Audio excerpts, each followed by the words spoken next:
Our top four is about the interesting Marcos-Duterte feud. Congressman Sandro Marcos hits back at Vice President Sara Duterte, saying she has already crossed the line. Here's the report. Sir, the Vice President said that you don't know how to be a president. The comment that you don't know how to become a president. President Bongbong Marcos simply smiled when asked about the recent tirades of Vice President Sara Duterte. But his son, Congressman Sandro Marcos, hit back at Duterte. In a statement, Sandro says that he has held his tongue for so long out of respect, but he couldn't stay silent when Duterte threatened to exhume his grandfather's remains and behead his father. Sandro described this as, quote, bizarre temper tantrum that has been condemned by the nation. With that, he said the Vice President has crossed the line. Prior to this, Ilocos Norte Governor Matthew Manotoc came to the defense of his family. In response, Duterte said she understands their reactions, but she noted that she was also just defending herself. Ayoko na banggitin lahat ng pagmemersonal nila sa akin. Pero i-review ninyo lahat ng ginawa nila sa akin. Sila ang nauna. Kayo ang nauna. Bakit?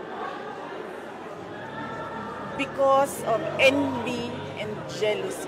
Duterte added that she texted Senator Amy Marcos after her press conference last week, but she was cold, malamig.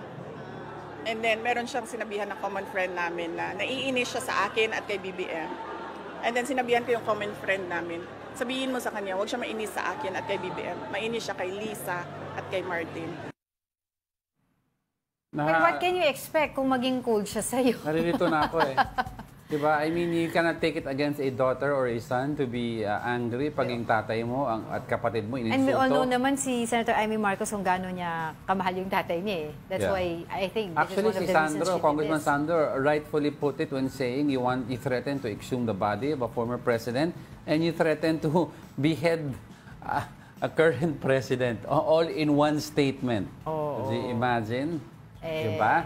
Coming from a vice president of a country which is supposed to be one of the highest positions of the land. And to think, for context, diba, ang pamilyang Duterte under President Rodrigo Duterte noong 2016, sila ang nagpalibing sa libingin ng mga bayani dito kay late President Ferdinand Marcos Sr. At ang daming ang critics, diba? Madaming mga pumalag, very controversial yung ginawang yun.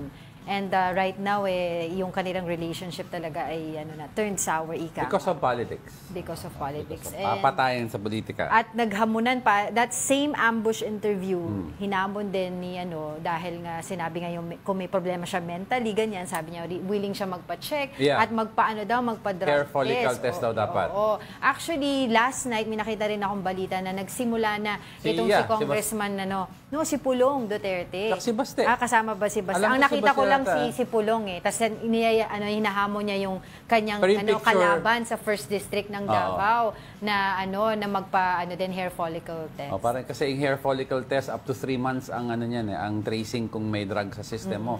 Kasi kung blood test parang mag-cleansing ka lang for a couple of weeks nawawala na Pero kasabay niyan kailangan daw meron din yung sabi din ng mga taga Congress yung mga nila yung mga young guns daw pero according to Congressman Pulong young guns daw. Sabi nila ay sige magpapatest kami pero dapat accountability din. Sumagot din kayo dun sa mga issue na pinupukol sa inyo. Diba? Historical for history reference lang si Pinoy inayang mag-test din ng sa psychiatric test. Kasi 'di ba sinabihan nila may daw sa utak si the late president. Ang importante diyan napakaraming issues ng bayan natin. Yung bangayan nila yung ating iniintindi. Before we move on, paalala po, bumabagyo ngayon, may baha, may mga taong hindi pa makauwi sa bahay nila. Itigil nyo na yan ng mga kalokohan nyo. Sige, pumunta naman tayo sa iba pang issue today.